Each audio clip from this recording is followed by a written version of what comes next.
All right, let's go. Number 10. The seeds in the desert hearth. The Great Salt Lake Desert in northern Utah is one of the emptiest surfaces in North America. Salt crust, wind, a horizon that does not move for hours. 12,000 years ago, it was not a desert. It was a shallow wetland fed by cold rivers running off the dying ice, thick with ducks and reeds, and people camped along its edges. In 2015, archaeologists, led by Darren Duke of the Far Western Anthropological Research Group, excavated one of those camps. They call it the Wishbone Site. What survived was a hearth, a dark smear of charred willow sealed under the salt. Around it lay more than 2,000 fragments of animal bone, most of them duck. A stone spear point of the hasket type lay close by, the kind of weapon made for large game. Then, the flotation samples came back from the laboratory. Inside the ash were 4 charred seeds of wild tobacco. Tobacco is not food. The seeds are smaller than grains of sand. They carry almost no calories. And nobody moves them across a landscape by accident. Wild tobacco does not grow in a salt marsh either. The nearest plants would have been up in the foothills, so somebody walked the tobacco in and brought it to a fire where ducks were being cooked. The charcoal from that fire returned a radiocarbon date of roughly 12,300 years ago. That number is the reason the find matters. Before the Wishbone Hearth was published in 2021, the oldest secure evidence for human tobacco use was nicotine residue inside a single stone smoking tube from the Flint River site in Alabama, around 3,500 years old. The Utah seeds pushed the record back by roughly 9,000 years into the final centuries of the Ice Age. The sequence is worth laying out in order. People were in the Great Basin by at least 14,000 years ago. Within a couple of thousand years of that, and possibly far less, somebody had found a small, bitter, inedible plant on the dry margin of that marsh and decided it was worth carrying to a campfire. We tend to picture that kind of botanical knowledge accumulating slowly across whole epochs of trial and poisoning. The Wishbone Hearth suggests it happened faster. That is an unsettling measure of how quickly a new landscape gets read. The evidence has hard limits, and the excavation team stated them plainly. 4 seeds are a byproduct, not a dose. Seeds carry the least nicotine of any part of the plant, so what burned was almost certainly leaves and stems, with the seed heads riding along as waste. Duke and his colleagues could not tell whether the tobacco was smoked, chewed, or sucked, and no pipe was found with it. There is no shrine here, no burial, no painted wall. This is a hunting camp with a fire in the middle of it. What we can say is narrower and still remarkable. Nicotine in quantity is not a mild stimulant. In concentrated traditional preparations, it produces sweating vomiting, tremor tunnel vision, and at the upper end, collapse. That is precisely why tobacco became the most widely used ritual plant in the Americas, and why in many later societies it belonged to the specialist rather than to everybody. None of that can be pushed backward onto a single hearth in a salt flat. It can only be set beside it. What the Wishbone site does establish is a starting point. Every entry that follows depends on a relationship that has to begin somewhere. And this is the earliest place on Earth where that relationship can be physically seen. Not a ceremony, a habit already formed. Almost everything else about those people has gone. Their language, their name for the marsh. The reason the plant was in the fire at all. What survives is 4 black specks, each smaller than a pinhead, lifted out of a salt flat that has been dry for 10,000 years. Number 9. The oldest peyote in the world. In the lower Pecos Canyonlands of southwest Texas, the limestone shelters hold organic material that should have rotted away thousands of years ago. Sandals, woven nets, rabbit fur robes. The rock is dry. The overhangs are deep, and the sediment inside them barely breathes. One of those shelters is Pinwheel Cave. Material collected there in the 1930s, went into museum storage in San Antonio, and stayed there. That is how 3 small brown objects, each about the width of a coin, sat in a drawer for most of a century, without anyone establishing what they were. They looked like dried peyote buttons. Peyote is a small, spineless cactus Lophophora williamsii, and the crown of it contains mescaline. The nearest wild populations to Shumla grow well to the south in the Rio Grande country and beyond. In 2002, a team including the Swedish pharmacognosist Jan Brun reported the chemistry in The Lancet. In the specimens they assayed, mescaline was the only alkaloid identified at roughly 2%. That is a signature of Lophophora and of nothing else growing in that landscape. What makes the Shumla specimens more than a curiosity is what the microscope showed next. They are not buttons. They are aggregates ground. Peyote blended with other plant fiber and pressed into flattened hemispheres. Somebody harvested the cactus, reduced it, mixed it, and shaped the result into a portable object. That is a recipe, not a snack. Then, Martin Terry and colleagues dated them directly. 3 specimens returned radiocarbon ages that were statistically indistinguishable from one another, calibrating to roughly 4,000 years before the Common Era, close to 6,000 years old. 6,000 years places these objects deep in the archaic period of the Lower Pecos, long before pottery, and long before agriculture reached the region. It also places them ahead of the paintings. The Pecos River-style murals in these canyons are among the most extraordinary rock art in North America, filled with elongated human figures, arced lines rising from their heads, animal companions, and long staffs. Direct dating puts the earliest of them a few centuries after the effigies, and the tradition then runs for 4,000 years in the same canyons. Sequence is not proof, and it is worth saying so before the connection hardens into a fact. Some researchers identify peyote motifs in specific panels. Others do not accept the identifications, and no effigy has ever been found sealed inside a painted wall. The honest version is narrower. In these canyons, people were processing a mescaline-bearing cactus into prepared form. Before anyone started covering the rock faces with imagery, nobody has been able to read since. The effects are not gentle, and that matters for how the objects were used. Peyote is intensely bitter and reliably causes nausea before anything else happens. What follows runs for 10 to 12 hours, with strong visual and emotional disturbance and a long descent. Nobody takes it casually while doing something else. It removes a day, and it demands that the day be prepared for. There is a second constraint worth stating once. Peyote reaches Shumla only at the ragged northern edge of its range in thin, scattered stands. The dense peyote country lies hundreds of kilometers to the south.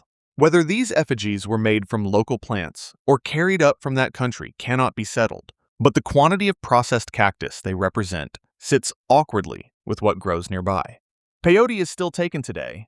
The Native American Church uses it sacramentally across the United States and Canada in ceremonies protected by law, and its members are the living end of the longest documented human relationship with a hallucinogen anywhere on Earth. The plant itself is now under real pressure. It grows slowly. Its habitat in South Texas is shrinking, and wild populations are being harvested faster than they can recover. 6,000 years of unbroken chemistry, and we are watching the supply run out. The ceremony that produced those 3 gray lumps in a museum drawer cannot be recovered. The cactus it depended on is still here, and it is disappearing. Number 8. The poppy goddess of Gazi. She stands just under 80 centimeters high, a cylinder of fired clay with her arms raised and her face pushed forward like a mask. She was made on Crete between 1300 and 1200 BC near the end of the Minoan world, in a small sanctuary at Gazi just west of Heraklion, alongside 4 other figures with the same raised arms. The difference is what sits on her head. 3 seed capsules of the opium poppy modeled in clay and set into her diadem, each one cut with vertical incisions. Those incisions have kept archaeologists arguing for 90 years. When an opium poppy capsule is scored with a shallow blade, it weeps a white latex that dries into raw opium. The cuts on the Gazi figure run the right way. Whether the sculptor was recording a harvesting technique or simply describing the ridged surface of the capsule cannot be settled from the object alone. Her eyes are half closed. Her mouth is slightly open. Poppies had been in European hands for a long time before her. Opium poppy remains turn up at Neolithic sites across the Western Mediterranean and Central Europe, from the 5th millennium BC onward, including Spanish cave burials where capsules lay in woven esparto bags beside the dead. The plant traveled with the first farmers, and by the Bronze Age it was being drawn, carved, and modeled. The problem is that images are not chemistry. For most of the 20th century, the opium argument rested on a shape: Cypriot base, ring, juglets, small dark vessels with a long neck and a ring foot, were exported across the eastern Mediterranean in enormous numbers during the late Bronze Age. Turned upside down, a base ring juglet looks remarkably like a scored poppy capsule on its stem. In 1962, the archaeologist Robert Merrilees proposed that the resemblance was advertising. The container announced its contents. It was an elegant idea, and for decades it kept failing in the laboratory. Juglet after juglet was tested. Results came back empty or ambiguous, and one study of vessels from Tel Beth Shemesh in Israel found no opium at all. But here is where the shape finally earned its reputation. In 2018, a team working on a base ring juglet in the British Museum reported opium alkaloids inside it. Then, in 2022, Vanessa Linares and colleagues published a far larger analysis in the journal Archaeometry. Opium turned up in 8 of the vessels they sampled from Canaanite graves at Tel Yehud near modern Tel Aviv. Some were Cypriot imports. Some had been made locally. The burials date to the 14th century BC. That result changes several things at once. It puts opium inside late Bronze Age burial vessels, and it points to a route running from Asia Minor, where the poppies grew, through Cyprus, where the juglets were made, to the Canaanite coast. It puts the drug in graves at the moment of burial, and it makes the Minoan iconography much harder to dismiss as decoration. The researchers offered 2 readings of the funerary context, and neither can be proved. The opium may have been meant for the dead supplied for the journey, or it may have been meant for the living taken by mourners at the graveside to enter an altered state and speak with the person who had just been buried. The second reading is the more disturbing of the 2, and it connects to everything else in this countdown. In most traditional systems, reaching the dead and reaching the future are the same operation. The dead are outside time. They are the ones who already know how it ends, and a mourner under opium at the mouth of a tomb is not simply grieving. They are asking. What nobody can recover is the dose, or the method. Was the opium dissolved in wine, drunk neat, smeared or burned, and inhaled? An empty juglet cannot say. We have the trade route, the container, and the compound, and nothing about the hand that measured it out. So the goddess keeps her crown and says nothing. The capsules on her diadem are still cut. The technique those cuts describe was still in use in the 20th century among opium farmers who had never heard of her. Everything between the 2 ends of that line went down with the Bronze Age, and linear. The script the Minoans actually wrote in has never been deciphered. Number 7. The lost plant called Soma. Lop Nur in the eastern Tarim Basin is a dead salt lake in one of the driest places in Asia. The dunes there move.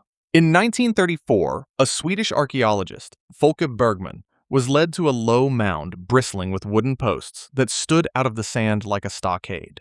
Then the site was lost again. Nobody found it for 66 years until Chinese teams relocated it in the year 2000. They call it Zhaohe, the small river cemetery. Under the posts were boat-shaped coffins built from curved wooden boards and wrapped in fresh cattle hide that shrank tight as it dried. Inside them were bodies preserved by salt and dry cold.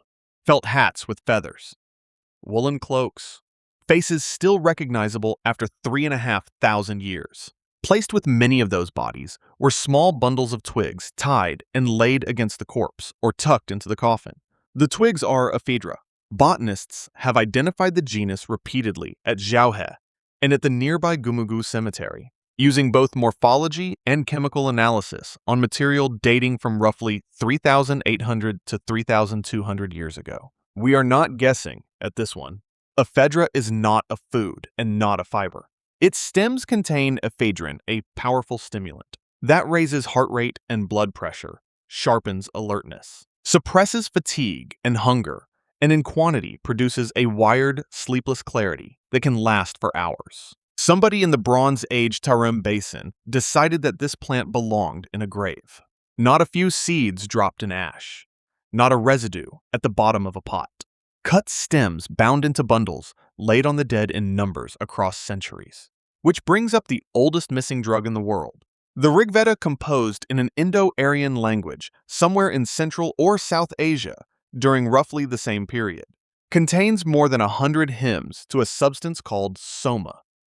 Its Iranian counterpart, the Avesta, calls the same thing Haoma.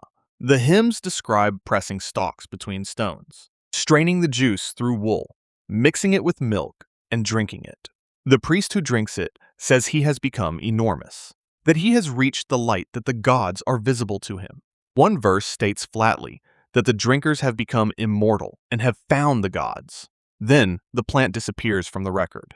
Later Indian ritual manuals openly admit that the original Soma is no longer available and prescribe substitutes for it. An entire sacrificial system outlived the drug it had been built around. That is a frightening admission for a religion to make about itself, and it is stated calmly in the technical language of ritual procedure. The rite continued.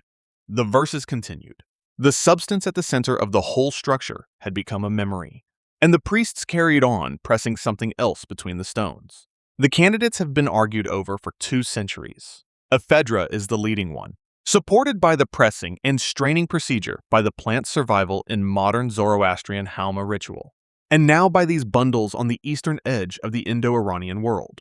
Harry Falk argued in 1989 that the hymns describe stimulation and wakefulness rather than hallucination, which fits ephedrine closely. Others disagree. Gordon Wasson proposed the fly agaric mushroom in 1968. David Flattery and Martin Schwartz proposed Syrian rue, which carries beta-carboline alkaloids. The archaeology that was supposed to settle it did not. Victor Sarianidi, excavating the Bactria margiana sites in Turkmenistan, reported vessels, strainers, and stone mortars in rooms he interpreted as fire temples, and claimed traces of ephedra poppy and cannabis in them. Those identifications have never been independently reproduced, and the residue claims remain disputed. The rooms are real, the vessels are real, the chemistry is not secure. So what actually survives? Bundles of a stimulant plant laid on bodies in a desert cemetery. A body of hymns describing a drink that made human beings certain they had crossed into the world of the gods. And a ritual tradition that carried on for 3,000 years after the plant at the center of it had become unobtainable. Nobody can put those 2 things in the same hand. The Xiaohe people left no writing, and the poets who sang about Soma left no specimen. We are looking at a gap between a name and a plant, and that gap has stayed open longer than most civilizations have existed. Number 6. The pinwheel on the cave ceiling. In the interior of south-central California, in country associated with the Amigdiano Chumash, there is a sandstone shelter with a red spiral painted on its ceiling. The spiral is small, about 10 centimeters by 17, drawn in ochre, with a whorl of arms turning out from the center. Beside it is a figure with a heavy body and large, round eyes. Archaeologists had known the panel for decades and called the site Pinwheel Cave. What nobody had examined closely was the rest of the ceiling. The rock above the painting is broken by narrow crevices, and jammed into them are wads of chewed plant fiber. Archaeologists call them quids material, worked in the mouth, sucked or chewed, then pushed away. At least 56 crevices at Pinwheel Cave contain them. A team led by David Robinson of the University of Central Lancashire recovered 15 and published the analysis in 2020. Scanning electron microscopy identified 14 of the 15 as datura rhytii. The last one was yucca. 3-dimensional microscopy of the fibers showed the impressions of human molars. Liquid chromatography confirmed atropine and scopolamine in the samples that were tested. Datura is not a mild plant. It is a nightshade, and its tropane alkaloids produce a delirium in which people hold conversations with figures who are not there and lose all sense of time. Afterwards, they remember the whole thing as something that happened, not as a dream. The gap between an effective dose and a fatal one is terrifyingly small. People die from it, and the Chumash accounts are frank about the deaths. The Chumash name for it is momoy. Ethnographic accounts recorded in the late 19th and early 20th centuries describe a specialist who prepared the drink a long period of dietary restriction beforehand and a purpose that was explicit. A person drank momoy to meet a dream helper, a guardian that would attach itself for life. They also drank it to speak with the dead, to find things that had been lost, and to learn the outcome of a decision before making it.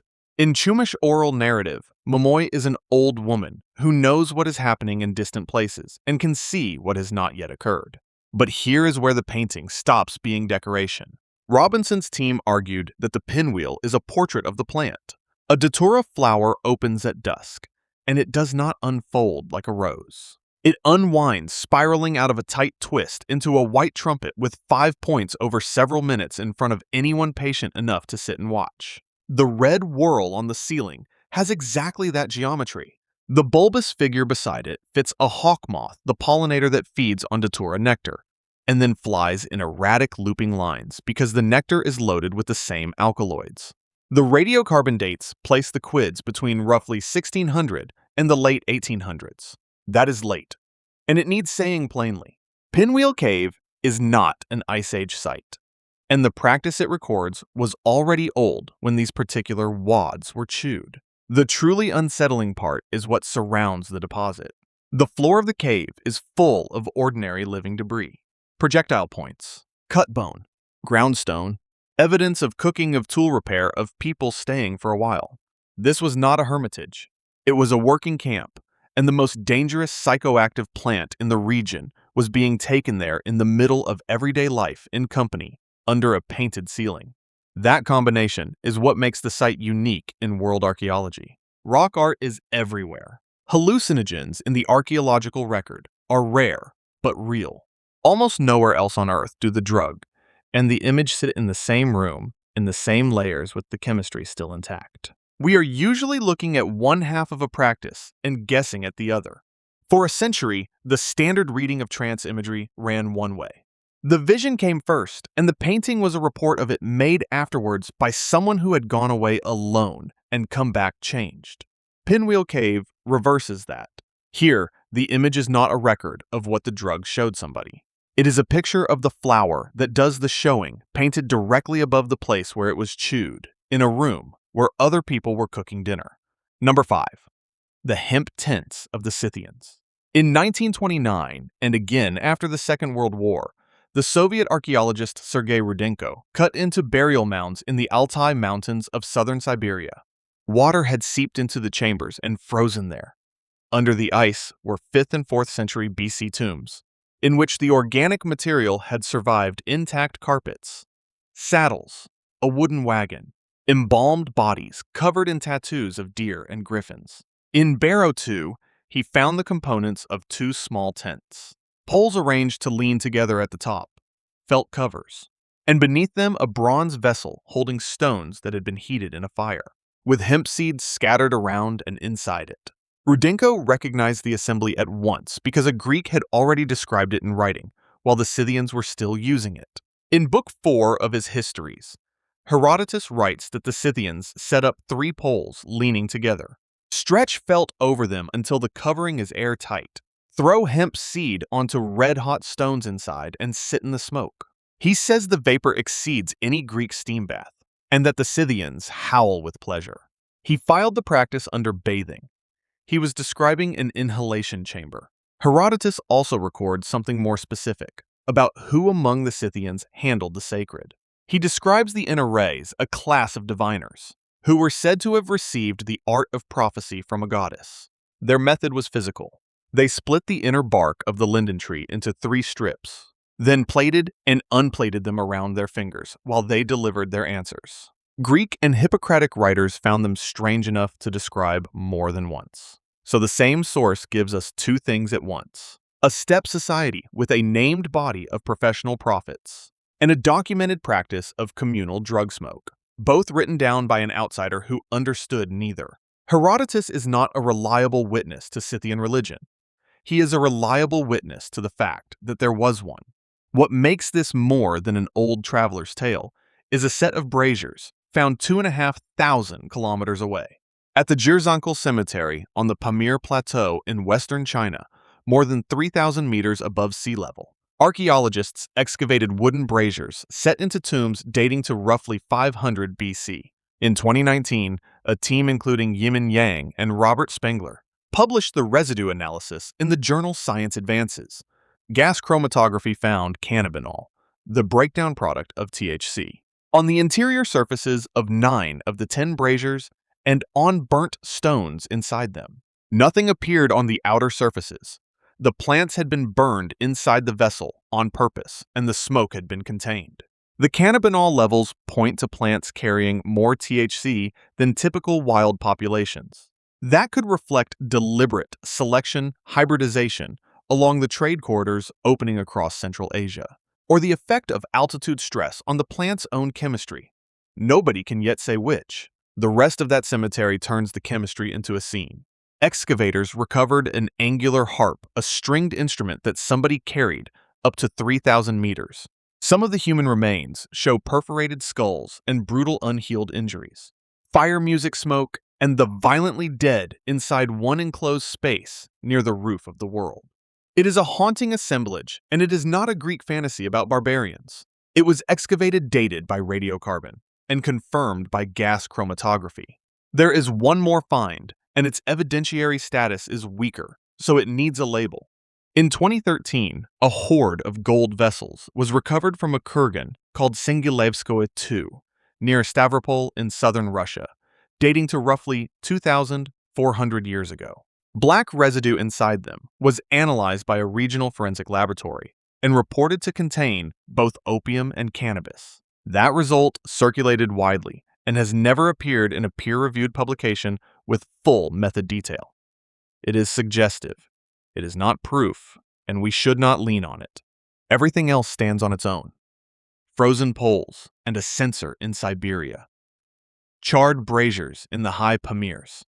A Greek account written by a man who thought he was watching people wash. The tents rotted. The smoke is gone. A bronze bowl of cracked stones and a scatter of hemp seed sit in a museum case in St. Petersburg, still holding the exact shape of a ritual that Herodotus filed under hygiene. Number 4. The red hair in the sealed chamber. Carrots is a cave on Minorca in the Balearic Islands, and for 600 years it was a cemetery. From around 1400, BC communities carried their dead into the chamber near the entrance and left them there until more than 200 people lay in the same space. Deeper inside, past the burials, the cave narrows into a further chamber that was never used for bodies at all. Around 800 BC, somebody went into that back chamber, left a set of objects, and closed it. It stayed closed for the next 28 centuries. When archaeologists reached it, they found containers. 6 complete wooden ones and 4 made of horn, with lids cut into perfect concentric circles. Inside several of them were locks of human hair up to 13 centimeters long, and the hair had been dyed red. For years, those strands were simply an unusual mortuary detail. Hair cut from certain individuals, colored, placed in a decorated box, and hidden. And then the chemistry came back. In 2023, Elisa Guerra-Doce and a team of Spanish and Chilean researchers published the analysis in scientific reports. Using high-resolution mass spectrometry, they tested the hair itself and found 3 alkaloids: atropine, scopolamine, and ephedrine. Atropine and scopolamine come from nightshades that grow on the island, principally white henbane and autumn mandrake. Ephedrine comes from a local shrub, Ephedra fragilis. This is not residue on a pot. Hair is a growth record of what circulates in the blood, laid down along the shaft like a tape. The alkaloids were inside these people. The strands run up to 13 centimeters, which at ordinary growth rates is close to a year of hair. So the drugs were going in repeatedly across months rather than once. The concentrations of scopolamine and ephedrine were substantial. This remains the oldest direct evidence of drug consumption anywhere in Europe. And it came not from a container, but from bodies. The combination is worth sitting with. Scopolamine produces disorientation, dry mouth, blurred vision, and hallucinations that the person cannot separate from reality. Ephedrine does close to the opposite. It stimulates drives the heart rate up, and keeps a body upright and awake. Somebody was taking a deliriant and a stimulant across the same months and doing it repeatedly. The truly disturbing detail is the plants themselves. Mandrake and henbane are among the most dangerous species in the Mediterranean flora, and the margin between an effective dose and a lethal one is narrow enough that ancient medical writers handled them with open fear. Sustained consumption across a year is not experimentation. It implies a working body of knowledge about quantity preparation, season, and timing. That is a frightening amount of technical control to credit to a Bronze Age islander. And the hair is the reason it has to be credited. The authors propose that these individuals were ritual specialists, and that the hair was preserved because of who they had been, rather than how they died. The reasoning runs through the containers. Those lids carry concentric circles cut with real precision, and the team suggested they may represent eyes, a metaphor for inner sight. That reading is an interpretation, and the paper says so. Circles are circles. We cannot prove what a Bronze Age carver meant by them. What is not interpretation is the timing of the sealing. Around 800 BC, Menorcan society was changing. Settlement patterns shifted, and the old collective burial practice broke down. Somewhere inside that upheaval, a person gathered a specific set of objects belonging to specific people, carried them into the back of a burial cave, and shut them away rather than let them be destroyed or taken. That is not disposal. That is concealment carried out by somebody who expected a loss. What happened next survives only in outline. The island filled with new kinds of monument, the old funerary caves fell out of use, and the practice that produced a box of drugged hair never reappears in the Balearic record in any recognizable form. Whoever the chamber was hidden from it worked. The bodies at the front of Escariax were disarranged over the centuries by later visitors and by the cave itself. The back room was not entered again until archaeologists opened it in the 20th century. What came out of it was a set of carved boxes holding red hair, taken from men and women whose names, ceremonies, and reasons for drinking henbane through an entire year left no other mark on the island at all. Number 3. The Fox Snout Bundle. In 2010, an archaeological team led by Jose Capriles of Penn State University was working in a rock shelter in the Sora River Valley in the highlands of southwestern Bolivia, more than 3,900 meters above sea level. The site is called Cueva del Chileno. They found a leather bag. Radiocarbon dating placed it between roughly AD 900 and 1170, which spans the decline and collapse of the Tiwanaku state and sits well before the Inca. What was inside is the most complete kit of its kind ever recovered. The bag itself had been stitched from the snouts of 3 foxes' muzzles intact. Within it were a woven headband, 2 carved wooden tablets for holding powdered snuff, a tube for inhaling it, small spatulas made from llama bone, dried plant stems, and a pouch. Bundles like this are known from museum collections across the Andes, usually without provenance, and usually emptied long ago. Objects of that kind can be admired, and little else. A snuff tray bought from a dealer in 1910 has no layer, no date, and no guarantee that its contents belong to it. This one came out of a controlled excavation with the interior surfaces undisturbed, and that is why the analysis was worth running. The team scraped the inside of the fox snout pouch and ran the scrapings through liquid chromatography and mass spectrometry. The results identified bufotenine cocaine, benzoylecgonine, dimethyltryptamine, harmine, and possibly psilocin. Read that list slowly, because no single plant produces it. Cocaine and its metabolite come from coca leaf. Bufotenine points to vilca, the seed of Anadenanthera colubrina, ground and blown into the nostrils. Harmine comes from a vine of the genus Banisteriopsis. DMT comes from a plant such as chacruna. Psilocin, if that identification holds, comes from mushrooms. But here is where the bundle rewrote a timeline.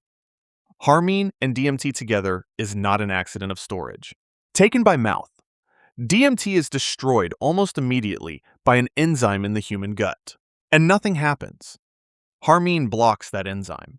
Combine the two, and DMT becomes orally active. And the result is a long visionary state instead of no effect at all. That is the pharmacological principle behind ayahuasca. The chemistry does not prove that the owner brewed ayahuasca in the form used today, and the authors were careful about that. What it proves is that both halves of the combination sat in one ritual kit, the earliest chemical evidence for that pairing anywhere in South America. There is a second result buried in the same list, and it changes the scale of the story. The shelter sits in cold, treeless highland desert at nearly 4,000 meters. Coca grows on the eastern Andean slopes. Banisteriopsis and chacruna grow in the Amazon lowlands. Onodinanthera grows in dry subtropical forest far to the south and east. The plants in that single bag come from environments hundreds of kilometers apart and thousands of meters lower down. One person in one bag was carrying material assembled across the width of a continent. Either that person traveled extraordinary distances, or there were exchange networks moving psychoactive plants through the Andes with the reliability of any other trade good. Both possibilities describe a far more connected world than a cave in a treeless valley suggests. There is a practical point hidden in that. Somebody had to know which plants combined and which did not. Harmine alone is mild. DMT alone swallowed is nothing. The knowledge that mattered was not where the plants grew, but how they behaved together. And we have no idea how many generations of trial it took to find. There is no body with the bundle. No name, no burial, no account of what the owner did with any of it. Snuff tubes, tablets, spatulas in a pouch describe a procedure and say nothing about a purpose. The headband is the closest thing to a portrait, and a headband is not a face. That absence is the haunting part of the find, and no amount of chemistry closes it. The procedure, though, never stopped. Ayahuasca preparations built on exactly the enzyme-blocking principle detected in that pouch are now taken. In clinics, churches, and retreat centers on 6 continents, and the compounds involved are back in serious pharmaceutical research. A mechanism worked out by people who left no writing in a valley at 3,900 meters is currently being rediscovered by laboratories that had to derive it from nothing. Number 2. The vapor under Delphi. For most of the 20th century, the settled scholarly position on the Oracle of Delphi was that the gas never existed. The ancient sources were clear about what they believed. Plutarch served as a priest at Delphi in the 1st and 2nd centuries AD. He wrote about a pneuma rising in the inner chamber, a sweet smell like expensive perfume, and a supply that was weakening in his own lifetime. Strabo described a vapor that inspired prophecy. The Pythia, a woman of Delphi, sat on a tripod in the Adyton beneath the temple of Apollo, answering questions sent by Greek cities' generals and kings for close to 1,000 years. Then, the French school at Athens excavated the temple, and there was no chasm. In 1904, the classicist Adolphe Paul Oppe published the conclusion that became orthodoxy. No fissure, no gas, no geology of any kind. The vapor was a literary convention, and whatever the Pythia was doing, it was not inhaling. That verdict held for nearly 100 years. It was overturned by a geologist who had not come looking for an oracle. Gelezelinga de Beer had surveyed the region in the 1980s for earthquake hazard, and he noticed a fault running directly beneath Delphi. Working with the archaeologist John Hale and later the geochemist Geoffrey Chanton, he mapped a second fault crossing the first. The two intersect under the temple. The bedrock there is bituminous limestone, rich in hydrocarbons, and friction along an active fault heats rock. Their team reported light hydrocarbon gases in the spring water and in travertine at the site, including methanethane and traces of ethylene. In 2001, they published the case in the journal Geology. Ethylene, they argued, was the sweet-smelling agent. In low concentrations, it produces a floating, euphoric, disinhibited state. The temple on that reading had been built on a fault because of what the fault was doing. The problem is the chemistry. Ethylene at the concentrations required is hard to justify outside volcanic settings, and the traces measured at Delphi were extremely low. Giuseppe Etiope and colleagues remeasured the site in 2006. They reported a methane-dominated system and proposed benzene not ethylene as the sweet component. Luigi Picardi's work on the travertines found carbon isotope values, pointing to shallow meteoric water rather than deep circulation. Toxicologists added a separate objection. Ethylene is an anesthetic, and anesthesia does not look much like a woman answering political questions in verse. So where does that leave the oracle? It leaves one fact standing that nobody disputes. The Temple of Apollo sits directly over intersecting active faults in a canyon of gas-bearing limestone above a spring. The room the Pythia is described as working in was small, enclosed, and set below floor level, which is the worst possible arrangement for anything heavier than air. That room, it should be said, is a reconstruction from the ancient descriptions. Nothing of it survived in place for the excavators to check. It also leaves a set of practices that had nothing to do with geology. Ancient accounts describe the Pythia washing at the Castalian spring, drinking from a second sacred source, chewing or holding laurel, and sitting above a burning offering. Fasting is mentioned. So is the killing of a goat, which had to shudder before the consultation could begin. None of that requires a fissure in the rock. There is a further question the gas debate has almost buried. Delphi was not one woman in a hole in the ground. It was an institution. Priests received the questions, framed them, and handled the answers, running a consultation service that shaped colonization, warfare, and law across the Greek world for centuries. Whatever came up out of that floor, the apparatus around it was the machine. Its reach was unsettling for a system with no army behind it. Cities founded colonies on its instruction.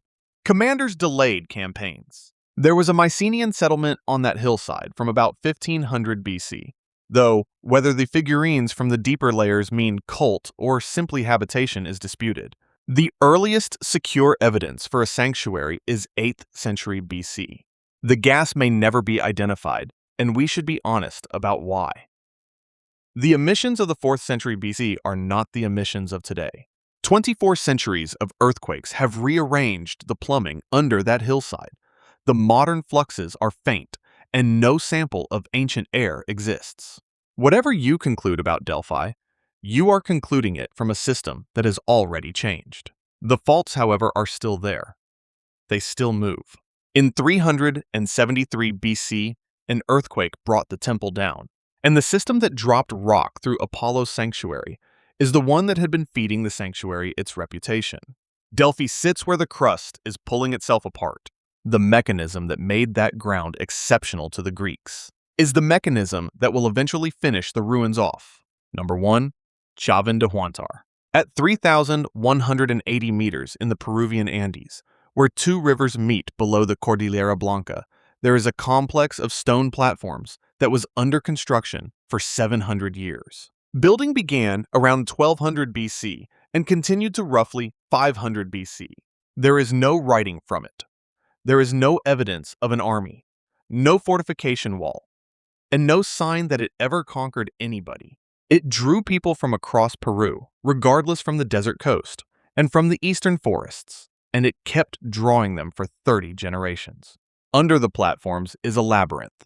Several kilometers of narrow, stone-lined galleries run through the interior of the mounds, cut into levels joined by stairs and blind turns ventilated by ducts and threaded with canals that carried river water through the rock. There are no windows. In the deepest part of the old temple at the crossing of a cruciform gallery stands a granite monolith 4.5 meters tall, carved with a fanged figure whose hair is a mass of snakes. It is called the Lanzon. Ducts connect the space around it to the sunken, circular plaza outside. The architecture is an instrument, and archaeologists can now demonstrate parts of how it worked.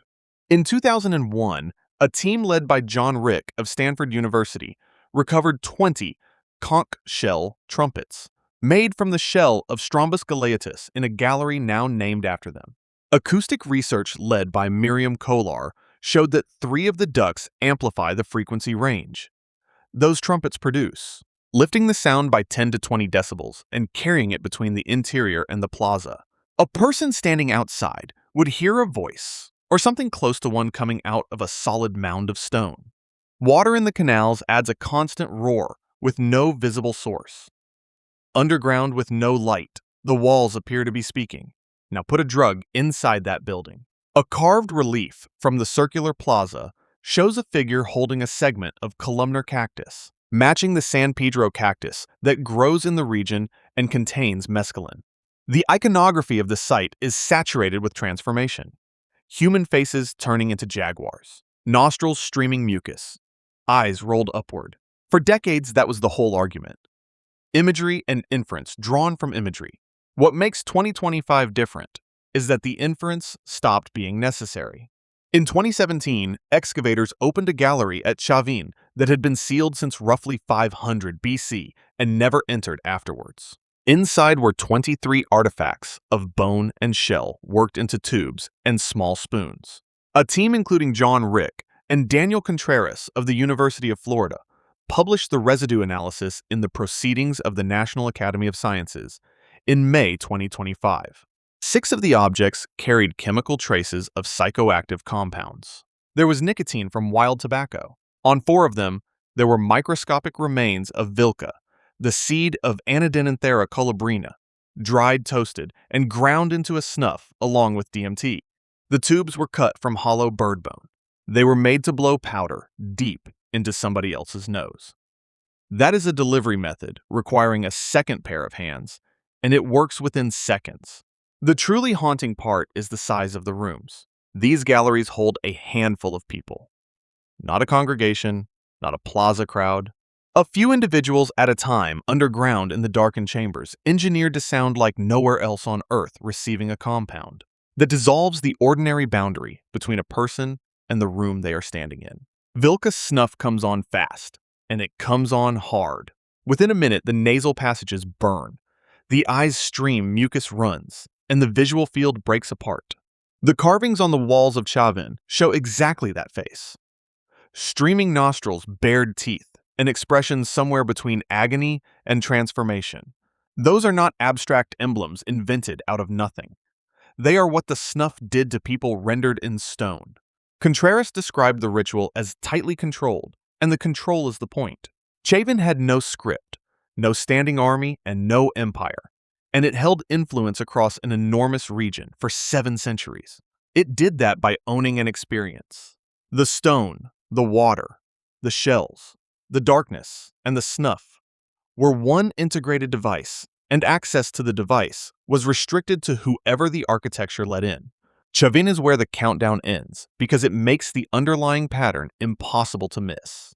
A drug on its own produces a state. A drug inside an architecture produces authority. And authority is what these places were manufacturing. The substance is never the whole of it.